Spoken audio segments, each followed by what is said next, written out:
Hello and welcome to the show. I am Joe Tophat. It's been a while since I talked about Don Bluth. The man has one of the most complicated legacies in animation. He made some of the greatest animated films of all time, as well as some of the worst. However you feel about his movies, there's no denying that he was one of the reasons why Disney stepped up their game, thus giving us the Disney Renaissance. Since the failure of his last movie, Titan A.E., Bluth has focused on smaller projects.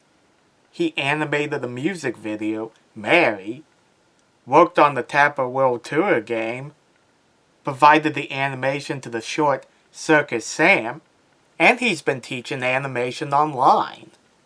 In my review of Banjo the Woodpile Cat, I said I wished Bluth had made more cartoon shorts. What I didn't know at the time was that in 2009, he directed another short called The Gift of the Hoopoe. The small one and Banjo the Woodpile Cat were amazing. So, The Gift of the Hoopoe is bound to be amazing too, right?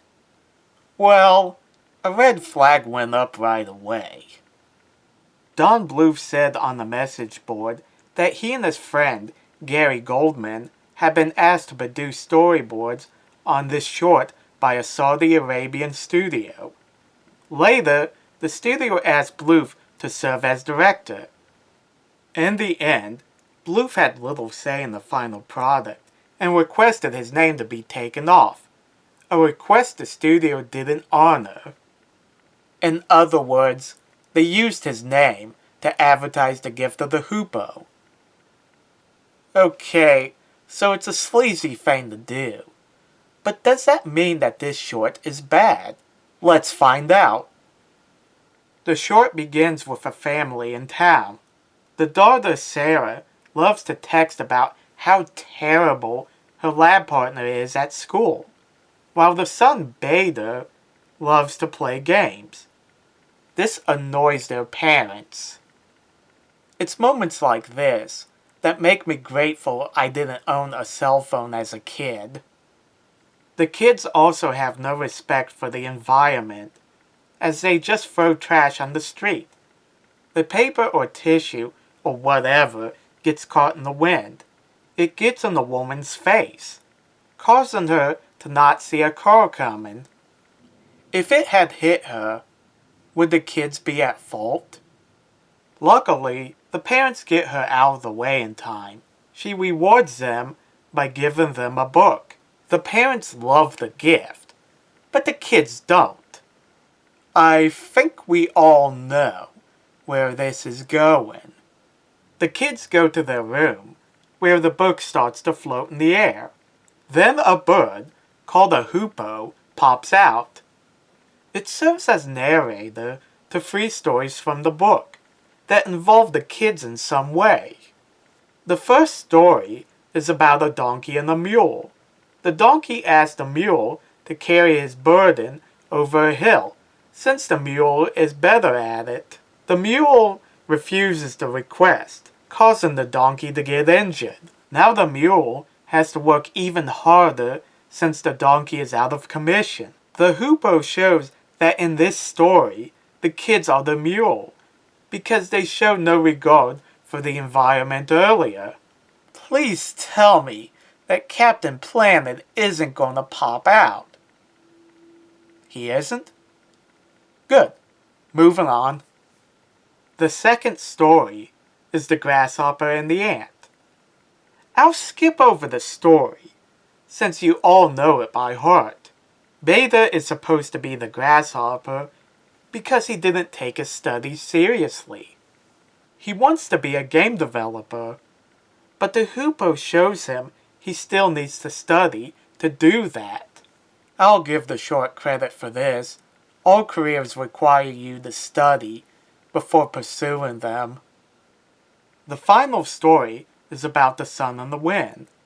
The sun thinks highly of man, while the wind doesn't. The wind tries to blow a man's cloak off, but fails. The sun provides warmth to the man and succeeds and having the man remove his cloak. Obviously, Sarah is the wind because of the way she acts towards her lab partner. It turns out Sarah is a jerk towards the girl for no good reason and talks badly about her through texting. Sarah's friends in turn say bad things about her as well. Sarah has some terrible friends. The short ends where the kids are enlightened, and it is hinted that the woman from before is the Hoopoe. The gift of the Hoopoe isn't very good. The computer animation is subpar. It looks like old PS2 graphics. Had it been done with traditional animation and Don Bluth style, it would have been amazing. The story is basic, and the characters are generic. I did like the fables, but then again, I love fables. I can see why Don Bluth didn't want his name attached to the short, because it has none of his magic.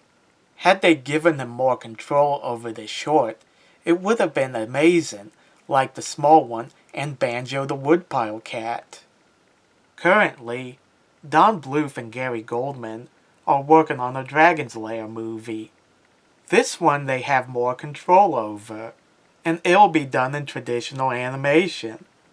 I don't know how far they are in it, as there hasn't been any news on its progress.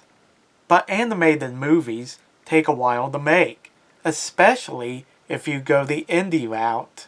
I'd still like to see Don Bluth make more cartoon shorts. One I would love to see him make is the Velveteen Rabbit, since he had a lot of storyboards from back in the 80s. Wouldn't you love to see that one completed? I know I would. Thanks for watching. Let me know in the comments section what you guys think, and don't forget to like and subscribe. See you later.